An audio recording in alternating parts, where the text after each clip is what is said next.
Durante las últimas 2 semanas de clases, escuelas del CMS y de los condados Cleveland, Lincoln y Gastonia han recibido más de 40 amenazas falsas de tiroteos y bombas. Conozca las consecuencias de vivir en un constante estado de alerta y qué conversación debería tener con sus hijos. Hablamos con Liliana Carvajalino, ella es psicóloga especialista en inteligencia emocional, se ha enfocado por casi 15 años en programas para la prevención de los niveles de violencia en entornos escolares. Le preguntamos qué postura deben tomar los padres con sus hijos ante los ataques en las escuelas. Todos los padres que estamos involucrados un poquito en este tema de este contexto escolar vivimos con miedo. Ya no se trata más de desintegrar la realidad. Creo que eso es una debilidad y uno de los problemas que tenemos. Ya no se trata de responsabilizar con un tipo de educación a la escuela, con un tipo de educación al padre, con un tipo de educación al hijo. ¿Cómo realmente nosotros podemos entender que esta realidad nos involucra a todos? ¿Cómo realmente educar a nuestros hijos para que se preparen y fortalezcan también su identidad frente a estas situaciones? Nuestros hijos aprenden no solamente del sermón y del discurso, también aprenden del ejemplo.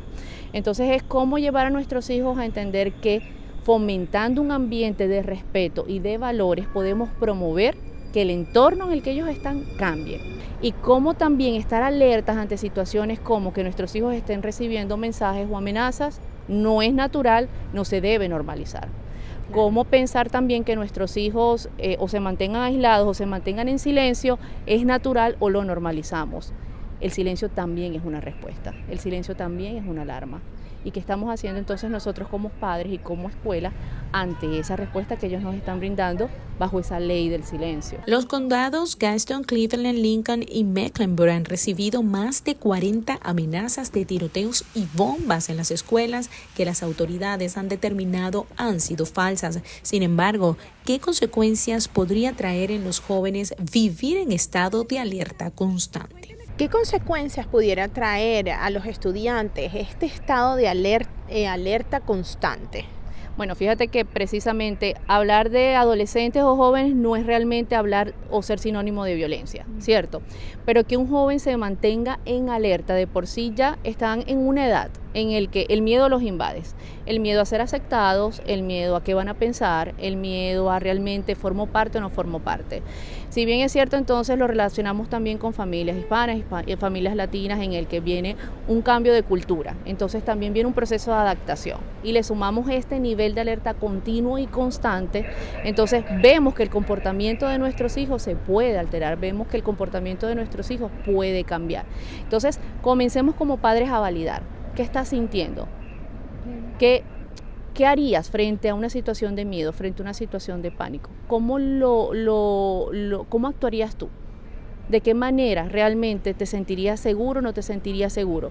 ¿Qué harías realmente para poder mejorar esa situación o esa confrontación? Porque como dijiste, bueno, puede ser una frase, puede ser un juego o puede ser una realidad. Pero ante eso, ¿qué vamos a hacer? ¿De qué manera lo podemos abordar? ¿Qué crees tú que pudiera estar ocurriendo en nuestros jóvenes? Y como padres, ¿cómo podemos mejorar? Mira, yo creo que nosotros necesitamos escuelas con emoción, yo creo que nosotros necesitamos jóvenes con emoción, yo creo que nosotros necesitamos familias con emoción. Últimamente nos hemos desensibilizado mucho por factores como el trabajo, el tiempo, y si bien es cierto es una realidad, tampoco es una justificación, ¿verdad?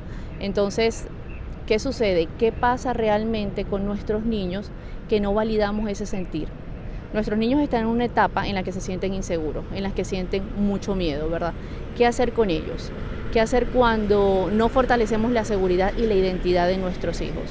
¿Qué sucede cuando realmente ese miedo es la herramienta que ellos utilizan para poder abordar, ¿verdad? Y relacionarse.